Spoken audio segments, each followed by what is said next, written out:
ಆದಿಕಾಂಡವು ಸತ್ಯವೇದದ ಮೊದಲನೇ ಪುಸ್ತಕವಾಗಿದೆ. ಆದಿ ಎಂಬ ಪದದ ಅರ್ಥ ಆರಂಭ ಎಂದು ಎಲ್ಲರಿಗೂ ಗೊತ್ತು. ಆದಿಕಾಂಡದಲ್ಲೇ ಸಕಲ ಚರಾಚರಗಳ ಆರಂಭವನ್ನು ವ್ಯಕ್ತಪಡಿಸಲಾಗಿದೆ. ಸೃಷ್ಟಿಯ, ಮನುಷ್ಯನ, ಪಾಪದ, ಶಿಕ್ಷೆಯ, ರಕ್ಷಣೆಯ, ಹೀಗೆ ಹಲವು ವಿಷಯಗಳ ಆರಂಭವೇ ಆದಿಕಾಂಡ.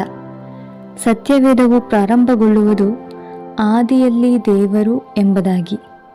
ದೇವರು, ಆತನೇ ನಮ್ಮ ಅನುದಿನ ಜೀವಿತದ ಆರಂಭವಾಗಿರಬೇಕು.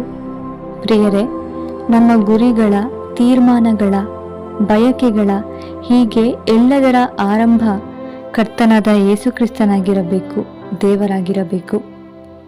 ಕೊಲೊಸೆಯವರಿಗೆ ಬರೆದ ಪತ್ರಿಕೆ 1ನೇ ಅಧ್ಯಾಯ 17-18 ವಚನಗಳು.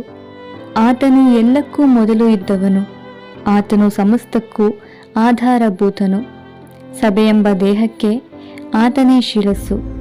ಆತನು ಆದಿಸಂಭೂತನು. ಎಲ್ಲದರಲ್ಲಿ ಪ್ರಮುಖನಾಗುವಂತೆ ಸತ್ತವರೊಳಗಿಂದ ಮೊದಲು ಎದ್ದು ಬಂದವನು ಆತನೇ. ದೇವರು ತಾನೇ ನಮಗೆ ಸಹಾಯ ಮಾಡಲಿ. ಪ್ರಿಯರೇ, ನಾವು ದೇವರಿಗೆ ಎಲ್ಲ ವಿಷಯಗಳಲ್ಲಿ ಪ್ರಥಮ ಸ್ಥಾನವನ್ನು ನೀಡಿದರೆ ಆತನ ಆಶೀರ್ವಾದಗಳನ್ನು, ಪ್ರೀತಿಯನ್ನು ಅನುಭವದಿಂದ ತಿಳಿಯಲು ಸಾಧ್ಯವಾಗುತ್ತದೆ. ದೇವರ ನಾಮಕ್ಕೆ ಮಹಿಮೆಯಾಗಲಿ. ಆಮೆನ್. ಸರ್ವ ಸೃಷ್ಟಿಗೆ ಯಜಮಾನ ನೀನೇ, ಸರ್ವ ಸೃಷ್ಟಿ